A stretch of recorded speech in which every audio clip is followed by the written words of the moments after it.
Assalamualaikum warahmatullahi wabarakatuh. Di sini saya dan juga rekan-rekan saya akan mempresentasikan hasil analisis kami mengenai Omnibus Law berikan kemudahan bagi sektor koperasi dan juga UMKM. Sebelum itu, saya akan memperkenalkan dulu rekan-rekan saya. Yang pertama ada Citra Ananda, lalu Delviana Sagita, Sherly Melani, dan juga saya sendiri sebagai moderator dan pemateri William Hindu Tama.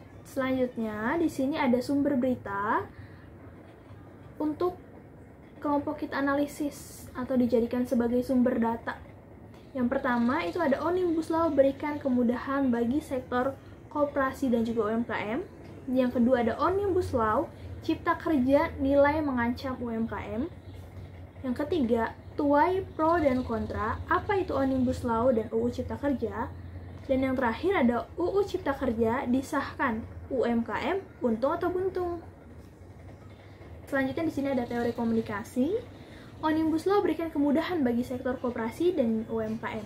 Sebagai judul analisis kami, bisa dikaji dari berbagai perspektif ilmu komunikasi. Salah satunya teoretikus komunikasi massa yang pertama dan paling terkenal adalah Harold Laswell. Dalam artikel klasiknya mengemukakan model komunikasi yang sederhana dan sering dikutip banyak orang yakini who say what, to whom, in which channel, with what effect. Siapa komunikatornya, yang mengatakan apa atau pesannya, kepada siapa komunikannya, dan saluran tertentu atau medianya, dengan akibat atau feedbacknya seperti apa. Kita akan membahas poin-poin ini nanti ya. Nah, di sini ada analisis situasi yang akan kita bahas. Pertama ada identifikasi komunikator, analisis pesan, saluran atau media, halayak politik, dan juga saran.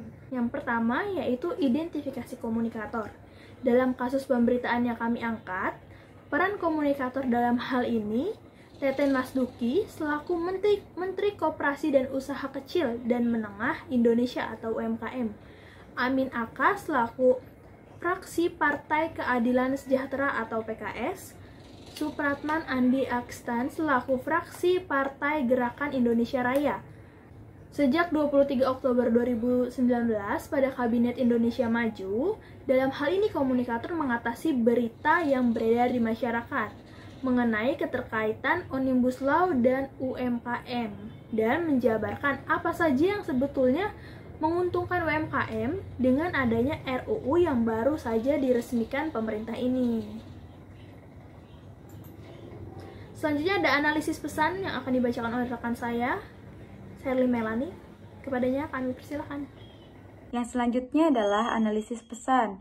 Jika dilihat dari pesan yang disampaikan oleh Teten dalam setiap kesempatannya, Teten selalu memberikan penjelasan yang tegas dalam penyampaian pesannya. Kalimat yang ia gunakan selalu mampu difahami dan dicerna oleh halayak atau audiens yang mendengarkan atau membaca berita tersebut. Penyampaian Teten pun dikenal gamblang dan transparan, seperti pada pernyataannya yang dikutip oleh media Indonesia yang mengatakan bahwa akan diatur dalam peraturan pemerintahan atau PP mengenai sebanyak 40% dan pengadaan barang atau jasa pemerintahan diperuntukkan untuk UMKM. Tahun ini, pemerintah mengalokasikan dana sekitar 321 triliun untuk belanja produk UMKM, jelasnya. Nah, sudah jelas dalam pernyataan tersebut, Teten memberikan penjelasan yang lugas, tegas, dan to the point mengenai pengalokasian dana yang akan digunakan dalam upaya untuk memberikan kemudahan bagi sektor koperasi dan UMKM. Dilanjutkan dengan analisis yang selanjutnya. Selanjutnya, poin ketiga, yaitu media atau saluran. Saluran yang digunakan oleh Teten Matsuki dalam channel Kompas TV dan Metro TV adalah media sosial dan media massa tanpa batas atau global, yaitu YouTube dan televisi. Untuk mencapai khalayak yang luas dengan cepat, dikarenakan sifatnya yang memang sanggup menjangkau komunikan dalam skala besar di wilayah manapun dan kapanpun. Selanjutnya ada halayak politik. Dalam berita tersebut dibuktikan melalui komentar YouTube Kompas, umpan balik atau feedback dari komunikan sebaiknya sebagaimana yang diharapkan komunikator atau umpan balik positif. Sebaliknya terkadang muncul umpan balik negatif.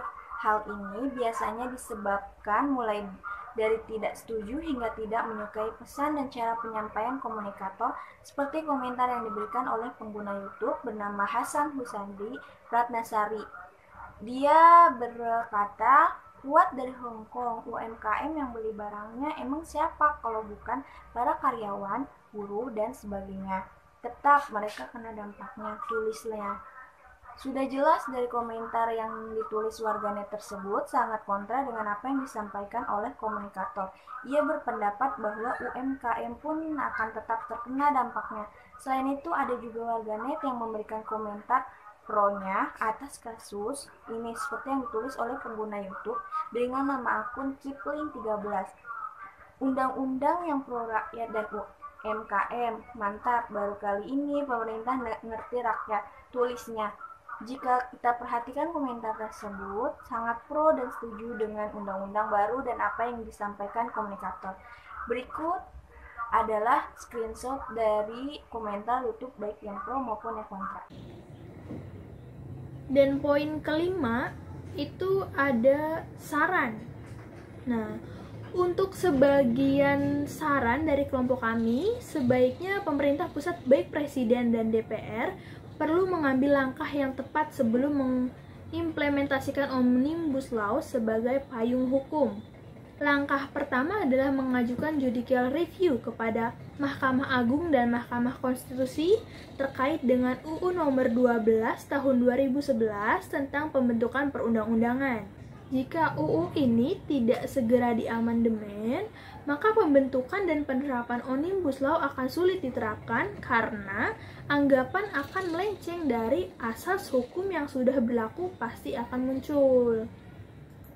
Itu dia beberapa penjelasan mengenai hasil analisis yang sudah kami lakukan mengenai Omnibus Law berikan kemudahan bagi sektor koperasi dan juga UMKM.